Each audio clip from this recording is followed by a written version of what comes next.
다 같이 말씀 보시겠습니다. 오늘 주신 하나님의 말씀은 느헤미야 13장 23절부터 31절까지의 말씀입니다. 느헤미야 13장 23절부터 31절까지의 말씀입니다. 구약 749페이지 느헤미야 13장 23절부터 31절까지 우리 한 목소리로 합독하시겠습니다. 그때에 내가 또 본즉 유다 사람이 아스돗과 암몬과 모압 여인을 맞아 아내로 삼았는데 그들의 자녀가 아스돗 방언을 절반쯤은 하여도 유다 방언은 못하니 그 하는 말이 각 족속의 방언이므로 내가 그들을 책망하고 저주하며 그들 중 몇 사람을 때리고 그들의 머리털을 뽑고 이르되 너희는 너희 딸들을 그들의 아들들에게 주지 말고 너희 아들들이나 너희를 위하여 그들의 딸을 데려오지 아니하겠다고 하나님을 가리켜 맹세하라 하고 또 이르기를 옛적에 이스라엘 왕 솔로몬이 이 일로 범죄하지 아니하였느냐. 그는 많은 나라 중에 비길 왕이 없이 하나님의 사랑을 입은 자라. 하나님이 그를 왕으로 삼아 온 이스라엘을 다스리게 하셨으나 이방 여인이 그를 범죄하게 하였나니 너희가 이방 여인을 아내로 맞아 이 모든 큰 악을 행하여 우리 하나님께 범죄하는 것을 우리가 어찌 용납하겠느냐. 대제사장 엘리야십의 손자 요야다의 아들 하나가 호론 사람 산발랏의 사위가 되었으므로 내가 쫓아내어 나를 떠나게 하였느니라. 내 하나님이여, 그들이 제사장의 직분을 더럽히고 제사장의 직분과 레위 사람에 대한 언약을 어겼사오니 그들을 기억하옵소서. 내가 이와 같이 그들에게 이방 사람을 떠나게 하여 그들을 깨끗하게 하고 또 제사장과 레위 사람의 반열을 세워 각각 자기의 일을 맡게 하고 또 정한 기한에 나무와 처음 익은 것을 드리게 하였사오니 내 하나님이여, 나를 기억하사 복을 주옵소서. 아멘. 농부들이 씨앗을 뿌리고 좋은 열매를 맺기 위해서 하는 작업 중 하나는 가장 먼저 씨를 뿌릴 밭을 좋은 땅으로 유지하려고 힘을 쓴다는 겁니다. 씨를 뿌리기 전에 먼저 땅을 갈아엎고 비료를 뿌리면서 또 씨앗이 자라지 못하도록 막는 돌과 독초들을 반드시 제거하는 과정을 거쳐야만 씨를 뿌리게 되고 좋은 열매를 맺을 수 있기 때문입니다.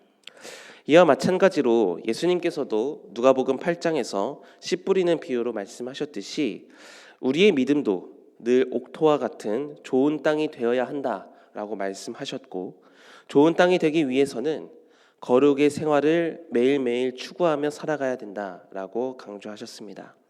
왜냐하면 하루도 쉬지 않고 거룩함을 추구하지 않으면 우리의 악한 본성 그대로의 모습이 우리가 추구하는 이 거룩함을 집어삼키기 때문입니다. 사람이 살지 않는 집도 며칠만 방치하게 되면 먼지가 쌓이고 곰팡이가 쓰는 것처럼, 또 땅을 며칠만 가꾸지 않으면 잡초가 무성하게 자라게 되는 것처럼 하나님의 말씀에 의거한 거룩한 삶을 우리가 쉬게 된다면 우리 마음 안에 우리가 추구하는 거룩 이 안에는 틈이 생기게 될 거고, 사탄은 그 틈을 공략해서 우리로 넘어지는 자로 만들어버린다라는 것이죠. 이는 모든 사람들에게 예외가 없습니다. 그런데 더 큰 문제는 모든 사람들에게 예외 없는 이 사탄의 공격에 우리가 거룩함으로 반응하지 않으면 나중에는 사탄이 공격해도 그 거룩함이 더럽혀지는 것을 의식조차 하지 못하게 되고, 거룩과 멀어진 삶은 하나님과 교제할 수 없는 관계로 전락해버리게 된다. 그것을 기억해야만 합니다. 오늘 본문의 말씀에서도 보면 이스라엘로의 귀환 후에 어느 정도 보여지는 계획은 이제 다 마쳐졌습니다. 성전이 재건되었고 무너졌던 성벽들이 다시 세워졌고 이스라엘 백성들이 공동체를 이루어서 이제 예루살렘 안팎으로 모여 살기 시작을 했는데요. 그러나 문제가 있었는데 눈에 보여지지 않는 것에 대한 개혁이 필요했다라는 거예요. 특히 느헤미야가 하나님의 말씀에 비추어 볼 때 이스라엘 백성들이 여러 가지의 모습에서 거룩함을 지키지 못하고 있는 모습을 보게 되었고, 그래서 거룩함을 추구해야 된다라고 강조하고 있는 것이 느헤미야 13장의 전체에 대한 말씀입니다. 첫째로 느헤미야는 오늘 본문 앞에 10절부터 14절의 말씀에서 물질 생활에서의 거룩함을 추구해야 된다라고 말씀합니다. 백성들이 11조 생활을 신실하게 드리지 않았기 때문에 백성들이 바친 11조로 생활을 해야 되는 레위 사람들이 먹고 사는 문제에 봉착을 하게 되는 거예요. 그래서 레위 사람들이 자신들의 본업이었던 성전 관리를 포기하게 되고 세속적인 직업에 뛰어들게 되다 보니 거룩함이 점점 퇴색되어져 갔다라는 것이죠.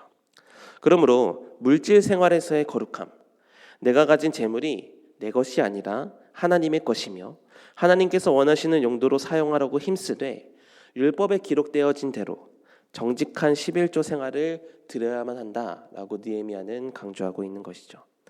둘째로는 경제 생활과 시간의 영역에서도 반드시 거룩함을 추구해야 된다라고 느헤미야는 강조하고 있습니다. 오늘 본문 앞에 15절부터 22절의 말씀인데요. 이스라엘 백성들이 귀환한 지 얼마 되지도 않았는데 안식일에 어떤 일을 하는가? 하나님을 지키는 것이 아니라 안식일에 일을 하기를 시작해요. 또한 이방인들과 장사를 하면서 또다시 이스라엘 안에 이방 신상들을 들여놓기를 시작했다는 거예요. 그래서 느헤미야는 이방 신상들을 들여놓고 장사하는 모든 귀인들을 꾸짖었다. 그리고 책임을 물었다라고 얘기하고 있고요. 이후에 어떻게 정책을 갖게 되었는가? 안식일 저녁이 되기 전에는 성문을 닫습니다. 그리고 안식일이 지나기까지 모든 사람들의 출입을 금지해요. 안식일의 기회를 엿보면서 장사를 하려는 사람들의 동선을 막으려는 계획이었죠. 돈을 버는 것은 나쁜 일은 아닙니다. 그러나 거룩함을 훼손하면서까지 얻는 수입은 하나님이 원하시지 않는 일이었기 때문에 경제 생활을 하면서 거룩함을 추구할 수 있도록 해야 한다라는 것이죠. 마찬가지로 안식일 역시도 그날을 구별하여 하나님께 섬기는 일에 드리는 날로 사용해야만 합니다. 이러한 안식일을 거룩히 지키지 못한다면 일주일의 삶 역시도 거룩함을 나타내기 힘들기 때문에 반드시 이 안식일이라는 시간, 그 시간을 거룩함을 나타내기 위해서 하나님께 온전히 바칠 수 있도록 해야 한다라는 것이 느헤미야가 강조했던 것이죠. 세 번째로는 결혼 관계에 대해서의 거룩함도 추구해야 된다라고 느헤미야는 말씀합니다. 오늘 본문 읽었던 23절부터 27절의 말씀인데요. 신명기 7장 3절의 말씀을 보면 하나님은 거룩함을 잃어버리게 만드는 가나안의 7 족속과 혼인하지 말라 이렇게 분명히 말씀하셨습니다. 분명 결혼하지 말라라는 것은 아니었어요. 그러나 거룩함을 잃어버리는 결혼을 하지 말라라고 말씀하셨죠. 하지만 시간이 흐르면서 이스라엘 안에서 자연스럽게 이방인들을 며느리로 삼고 사위로 삼기 시작했다고 오늘 본문은 지적하고 있습니다.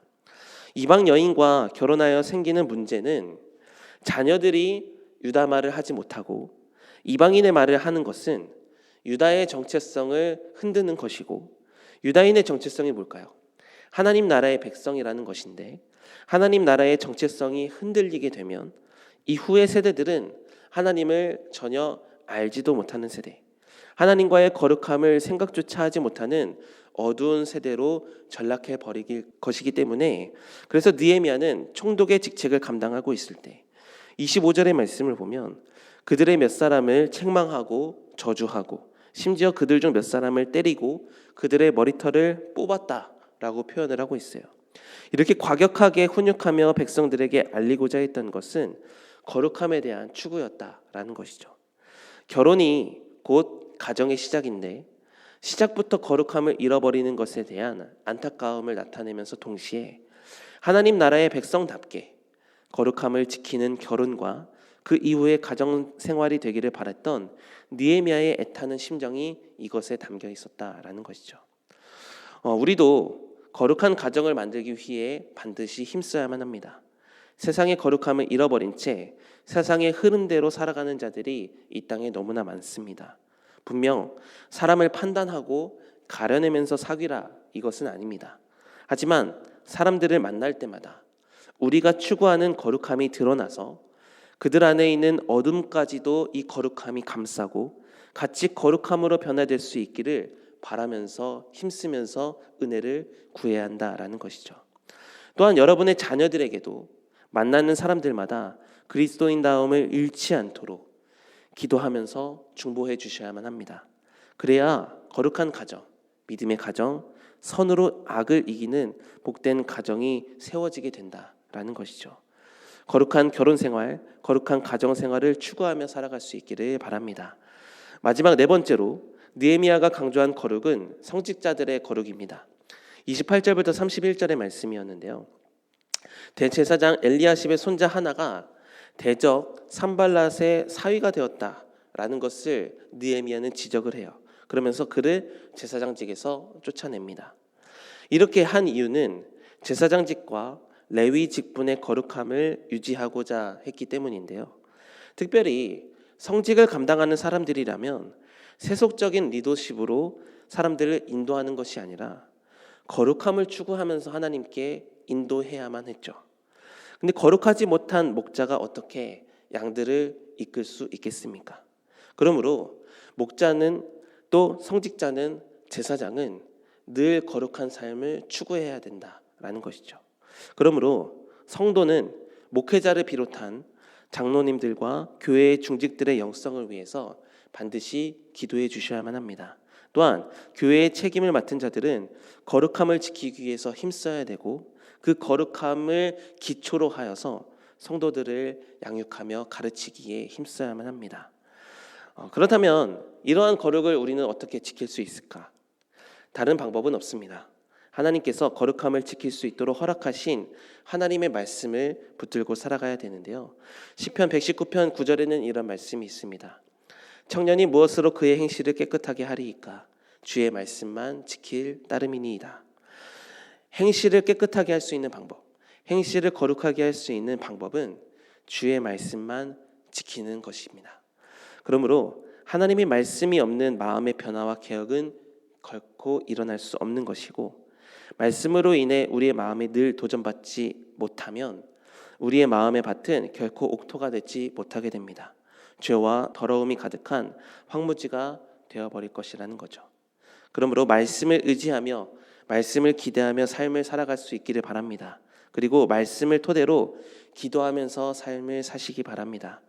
느헤미야는 보여지는 개혁을 위해서도 늘 기도했지만 이스라엘에 보여지지 않는 개혁, 거룩함의 개혁을 위해서도 늘 기도했습니다. 기도가 한 사람의 인생을 변화시켰고 공동체를 변화시키는 힘을 가져다 주기 때문임을 느헤미야는 알았기 때문입니다. 사랑하는 성도 여러분, 오늘 하나님은 거룩함을 추구하는 한 사람을 찾고 계십니다.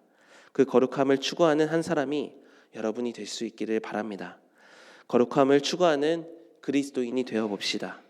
세상에 속했지만 세상과는 다른, 주님과는 닮은 그런 삶을 살아내는 그리스도인이 될 수 있기를 바라요. 말씀과 기도로 무장하여 주시고 더러워지는 마음밭을 늘 깨끗하게 하며 마음을 깨끗하게 하면 우리 마음속에 거하시는 성령님의 놀라운 역사를 반드시 경험하게 될 줄 믿습니다. 거룩함 가운데에서 하나님의 일하심을 맛보고 누리는 복된 인생들이 다 되시기를 주님의 이름으로 축복합니다. 기도하시겠습니다. 하나님, 늘 거룩하게 살게 하여 주시옵소서. 거룩하지 못하도록 방해하는 사탄의 세력에 넘어질 수밖에 없는 저희들입니다.